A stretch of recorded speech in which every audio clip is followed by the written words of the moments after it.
കൈ കൊണ്ട് പരത്തി കൊടുക്കുമ്പോൾ നമുക്ക് കൈ പൊള്ളത്തില്ലല്ലോ. ഒരു നല്ല വട്ടത്തിൽ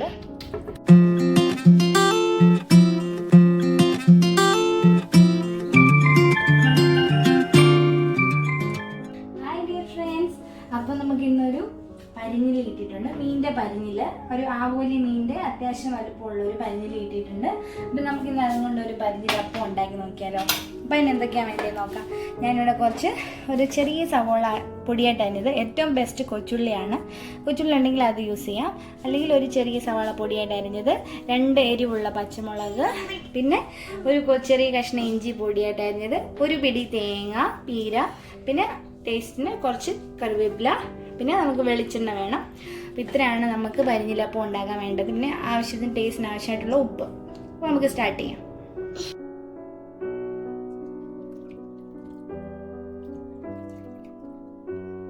അപ്പോൾ ഈ പരിഞ്ഞിൽ നമ്മൾ നല്ല ഉപ്പൊക്കെ ഇട്ട് നന്നായിട്ട് കഴുകി വെള്ളമെല്ലാം തോർത്തി വെച്ചിരിക്കുകയാണ്.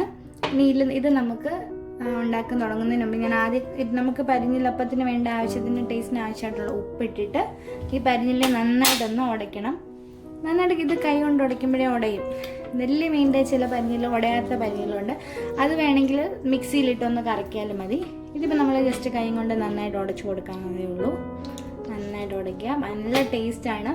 നമ്മുടെ നാട്ടിലൊക്കെ നല്ല വാഴയിലൊക്കെ അതൊക്കെ പൊള്ളിച്ചൊക്കെ എടുക്കും, നല്ല രുചിയാണ്. അപ്പം പരിഞ്ഞിൽ അത്യാവശ്യം ഉടങ്ങിയിട്ടുണ്ട്. ഇതിലേക്ക് നമുക്കിനി പച്ചമുളക്, തേങ്ങാപ്പീര, അതുപോലെ സവാള, കൊച്ചുള്ളി അല്ലെ സവാള അരിഞ്ഞത്, ഇഞ്ചി അരിഞ്ഞത്, കറിവേപ്പില പൊടിയായിട്ട് അരിഞ്ഞതെല്ലാം കൂടെ ചേർത്ത് കൊടുക്കാം. നന്നായിട്ട്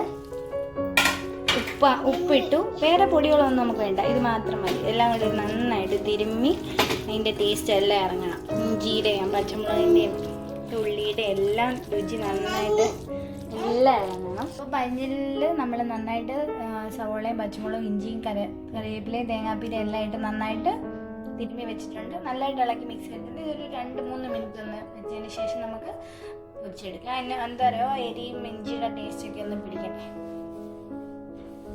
അപ്പോൾ നമ്മൾ ഒരു പാൻ എടുത്തു, അതിലേക്ക് നമുക്ക് നല്ലതായിട്ട് ചൂടായതിന് ശേഷം വെളിച്ചെണ്ണ ഒഴിച്ചു കൊടുക്കണം. വെളിച്ചെണ്ണയിൽ പരത്തി എടുക്കണം, അപ്പോൾ ടേസ്റ്റ് വരുന്നുള്ളൂ. പിന്നെ നമുക്ക് ഇനി അതിലേക്ക് നമ്മൾ മിക്സ് ചെയ്ത് വെച്ചിരിക്കുന്ന പരിഞ്ഞിലിട്ടിട്ട് നന്നായി ചെറിയ തീയിൽ ചെറുതായിട്ട് പാൻ ചൂടായാൽ മതി. അപ്പോൾ നമ്മൾ കൈ കൊണ്ട് പരത്തി കൊടുക്കുമ്പോൾ നമുക്ക് കൈ പൊള്ളത്തില്ലല്ലോ. ഒരു നല്ല വട്ടത്തിൽ പരത്തി കൊടുക്കുക. ഒട്ടും കളയില്ല, പരിഞ്ഞിലൊക്കെ നമ്മൾ വേസ്റ്റ് ആക്കുകയേ ചെയ്യില്ല, കാരണം ഒരുപാട് ഗുണങ്ങളുള്ളതല്ലേ ഫിഷ്. അപ്പോൾ ഫിഷിൻ്റെ പരിഞ്ഞിൽ മുട്ടയെന്നൊക്കെ പറയുമ്പോൾ ഒട്ടും നമ്മൾ വേസ്റ്റ് ആക്കാതെ തന്നെ നമ്മൾ യൂസ് ചെയ്യണം. നമ്മൾ മുട്ട പൊരിക്കുന്നത് തന്നെ ഉള്ളൂ. നമ്മളൊന്ന് പരത്തി കൊടുത്തു. ഇനി അത് നന്നായിട്ടൊന്ന് മൊരിഞ്ഞ് വരുമ്പോൾ നമ്മൾ ഒന്ന് ജസ്റ്റ് ഒന്ന് അടച്ചു കൊടുക്കാം, നന്നായിട്ടൊന്ന് വേകട്ടെ. ചെറിയ തീയിൽ തന്നെ ഇട്ട് അകവും പുറവും നന്നായിട്ട് മൊരിച്ചെടുക്കാം. ഇത്രയേ ഉള്ളൂ, വളരെ സിമ്പിളായിട്ടുള്ള റെസിപ്പി. നമ്മൾ മുട്ട പൊരിക്കുന്നത് ഒരു സൈഡ് വെന്ത് കഴിയുമ്പോൾ തിരിച്ചിട്ട് കൊടുക്കുക. ഒരുപാട് ടൈമൊന്നും കുക്കിങ് ടൈമില്ല, നോർമൽ മുട്ട പൊരിക്കുന്ന അതേ സമയമുള്ളൂ. ഒരുപാട് പരിഞ്ഞിലപ്പം റെഡി ആയിട്ടുണ്ട്. ഒന്ന് അടച്ച് വെച്ചാൽ ജസ്റ്റ് ഒന്ന് കുക്കാവാനായിട്ട്. ഇനി നമുക്കിതൊരു ഒന്ന് ഞാൻ തിരിച്ചിട്ടു, ഇനി നമുക്ക് ഒന്നുകൂടെ വേണേൽ തിരിച്ചിടാം. നമ്മുടെ പരിഞ്ഞിലപ്പം റെഡി ആയിട്ടുണ്ട്. നോർമൽ മുട്ട പൊരിക്കുന്നത് പൊരിച്ചെടുക്കുക, നല്ല രുചിയും മണമൊക്കെയാണ്. നമ്മൾ ആ ഇഞ്ചിയുടെയും കറിവേപ്പിലയുടെയും ഒക്കെ നല്ല ടേസ്റ്റ് മണമൊക്കെ ഉണ്ട്. അപ്പോൾ നമ്മുടെ ആവോലി മീനിൻ്റെ പരിഞ്ഞിൽ അപ്പം റെഡി ആയിട്ടുണ്ട്. വളരെ ടേസ്റ്റി ആയിട്ട് നല്ലൊരു ഇഞ്ചിയൊക്കെ ഇട്ട് നല്ലൊരു മണമൊക്കെ ഉണ്ട്. അപ്പം മീൻ മുട്ട കിട്ടുമ്പോൾ നിങ്ങൾ തീർച്ചയായിട്ടും കളയാതെ ഇതുപോലെ പരിഞ്ഞിൽ ഒക്കെ കൊണ്ട് നല്ലൊരു മുട്ട അപ്പവും മുട്ട തോരനൊക്കെ ഉണ്ടാക്കി കഴിക്കുക. ഭയങ്കര ടേസ്റ്റാണ്, എനിക്ക് ഭയങ്കര ഇഷ്ടമാണ്. എൻ്റെ അപ്പച്ചനും അമ്മച്ചിക്ക് ഓർമ്മ വരും ഇത് കാണുമ്പോൾ. അപ്പോൾ അത് ടേസ്റ്റ് ചെയ്ത് നോക്കട്ടെ.